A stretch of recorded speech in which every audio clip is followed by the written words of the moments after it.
Hello guys, good morning. Tayo ay mag-a-apply ng yung ginawa ko nung nakaraang araw. Hindi ako nakalagay kahapon dahil maaga ako umalis. Naglaro ako ng tennis. Ngayon may time ako dahil mamaya na ang tennis ko mamayang hapon. Ayan, mahirap na pag nag-iedad na. Malapit na tayo mag-senior. At kailangan matanggal ang mga itim-itim sa mukha. Guys, patuyuin natin. Patuyuin natin. Matanggal yung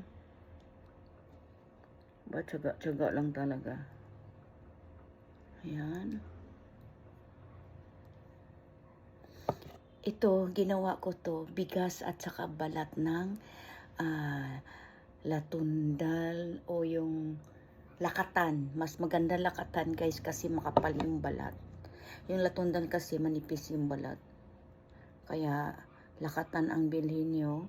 Slice nyo ng maliit, hugasan. Tapos pakuluan nyo, maghugas kayo ng bigas. Bigas at saka yung saging isama nyo. Bigas siguro mga 3 kutsara. Tapos pag lumambot na, yung parang lugaw na, mga 15 to 20 minutes pakuluan mo, and then i-blender mo, tanggalin mo yung sabaw, lagyan mo lang niyan yung sabaw noon, bawasan mo at i-blender mo. Pagkalapot niyan, ilagay mo, lagyan mo ng cornstarch at lemon. Oh, yun na. O, diba? May saging na yung mukha mo.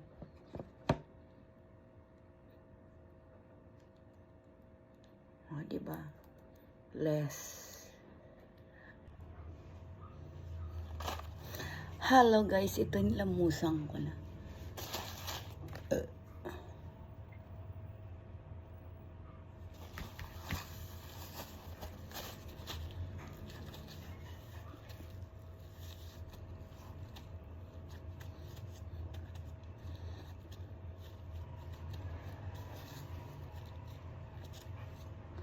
Nawala yung ano ko dito.